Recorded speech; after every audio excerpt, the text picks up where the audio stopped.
Hello लोगोफोर खुलुमबाय दैनाजारि YouTube चेनेलाव आरोबाव फिन खनसे बरायहरबावबाय लोगोफोर दिनै जोंहा गोदान बोसोरनि गासिबो बाथौखौ बेरा गोदान होजोबसै आरो फुजा होनोसै नामा ना लोगोफोर बिदिबा भिडिअखौ नायलांबाय थादो बिदिबा जोङो भिडिअखौ स्टार्ट खालामसै नामा हेल' दे हाय दे मा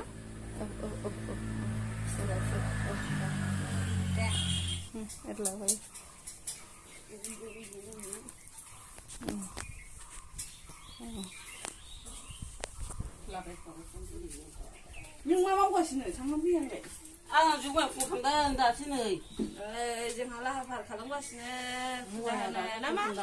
अंबा बानो लाहार फाहार खालामबाय नै जोंहा लोगोफोर दे हेलौ लोगोफोर खुलुमबाय ना दैनाजारि इउटुब चेनेलाव आरोबाव फिन खनसे बरायबावबाय नामा ना दिनैनि भिडिअखौ नायलांबाय थादो लोगोफोर जोंहा औ फुजा होनो नागिरदों ना आयौ मामियाबो लागायगासिनो लोगोफोर प्रसादा फुजा होनो लाहार फाहार जोंहा दिनै बैसाग मासनि फुजा होनोसै बैसाग मासनि बोसोर गोदाननि ना मामि गिदिरा नै जोंहा मामि गिदिरा बाय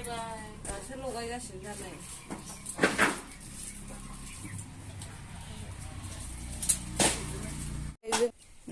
गोदान खालामजोबनोसै जोंहा गासिबो बख'जोबनोसै बैसाग मासनि गोदान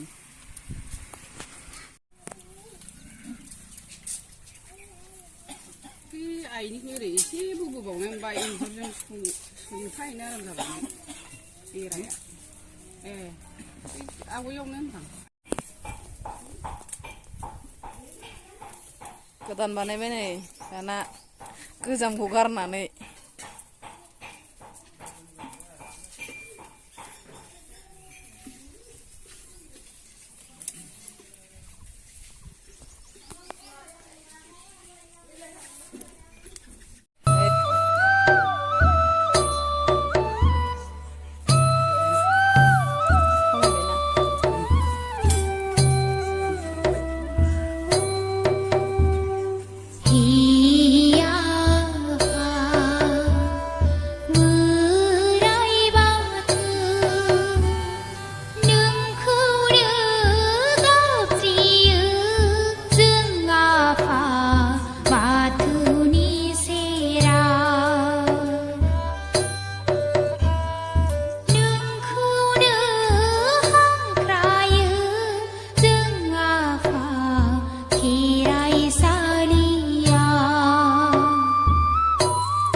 जोंना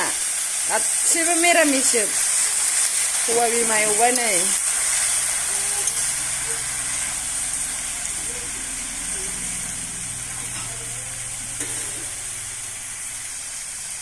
पनिर ओंख्रिया मोनबायहाय गोथाव जाथारबाय नै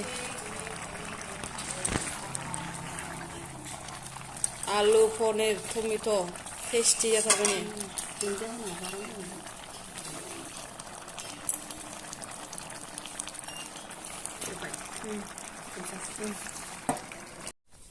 मैथा सयाबिन बाथोन